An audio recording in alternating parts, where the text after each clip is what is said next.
E aí, galera da Acesso História, tudo bem? Olha só, não sei que vocês já devem estar sabendo, mas nós estamos fazendo um sorteio deste livro aqui. Um livro que eu escrevi junto com o professor Rainer, chamado História da Música Popular Brasileira para Vestibulares e Enem. Entra aí no nosso Instagram e participa do sorteio. Na verdade, são dois livros, um para um professor e outro para um aluno. Muito bem, e pensando nisso, cara, a gente decidiu aqui dar algumas dicas de como trabalhar a música em sala de aula. E para ser o nosso primeiro vídeo, eu vou fazer um vídeo bem geral falando de 3 possibilidades distintas, tá certo? Essas ideias estão registradas num artigo aqui nesse livro chamado Ensino de História, Aprendizagens, Políticas Públicas e Materiais Didáticos, tá certo? Da editora da UFG e da PUC Goiás, tá certo? Um artigo que eu sou um dos autores, inclusive.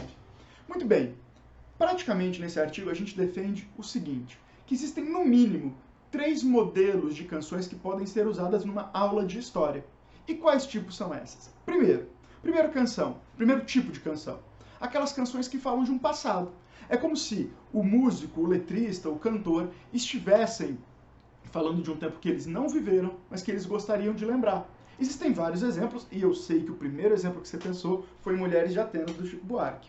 Mas para não ficar na obviedade, eu queria citar um outro exemplo muito legal, que é uma música chamada Pindorama, de uma banda infantil chamada Palavra Cantada. Escuta um trechinho. Pindorama, Pindorama, mas os índios já estavam aqui. Pindorama, Pindorama, já falavam tudo em tupi. Só depois vem vocês que falavam tudo em português. Só depois com vocês nossa vida mudou de uma vez. A canção, como vocês puderam perceber, ela fala do processo de descobrimento do Brasil, tá certo? Essa música é uma música infantil e, portanto, pode ser usada em várias etapas da formação escolar, seja lá na educação infantil, Fundamental 1, Fundamental 2, ou até mesmo no ensino médio. Olha, por experiência própria, os alunos gostam muito e muitos deles cantam junto, lembrando da época em que eles eram crianças, tá certo?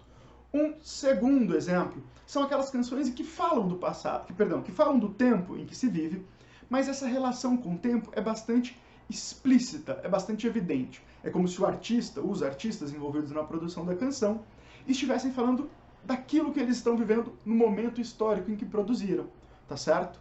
Canções como essa são várias também, mas uma me vem à cabeça, uma canção que eu também gosto bastante, que é uma música do Caetano Veloso chamado Podres Poderes. Olha aí. Quantos homens exercem seus podres poderes? Motos e fuscas avançam os sinais vermelhos e perdem os verdes. Somos os boçais. Queria querer gritar 700 mil vezes como são lindos os burgueses e os japoneses, mas tudo é muito mais.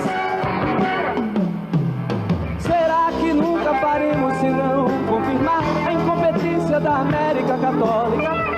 Sempre precisará de ridículos tiranos.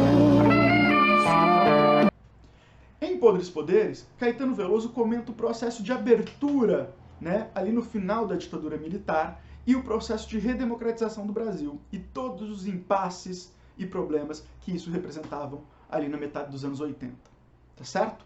E para finalizar, o nosso terceiro grupo de canções são aquelas canções que não falam sobre o seu tempo.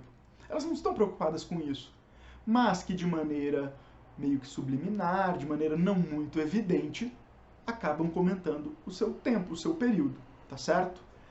Um exemplo dessas canções que eu também gosto muito, claro, eu escolhi só canções que eu gostava, é a canção Três Apitos, do fabuloso Noel Rosa. Essa música, que é um clássico, ela também serve para dar aula de história. Escuta um trechinho dela aí para vocês ouvirem. Quando o apito da fábrica de tecidos vem ferir os meus ouvidos, eu me lembro de você. Mas você anda sem dúvida bem zangada, ou está interessada em fingir que não me vê. você que atende ao apito de uma chaminé de barro, porque não atende ao grito tão aflito da buzina do meu carro. Nessa canção, o que é interessante é chamar a atenção para o processo de industrialização, representado pelos 3 apitos da fábrica de tecido, bem como todas essas diferenças sociais entre o músico que vive no piano enquanto a mulher trabalha. Isso é muito legal para entender esse processo, ali nos anos 30, de uma nova dinâmica social imposta pelo processo acelerado de industrialização no Brasil. Esses 3 conjuntos de canção podem ser pensados em várias possibilidades, tá? E a gente pode dar vários outros exemplos. Nesse momento eu só escolhi músicas em português porque, sinceramente, eu acho que é mais fácil de trabalhar com os alunos, tá certo? Mas fica ligado aí no Acesso História. Mais pra frente a gente traz mais dicas sobre como trabalhar com música, mas não só isso. Valeu, galera!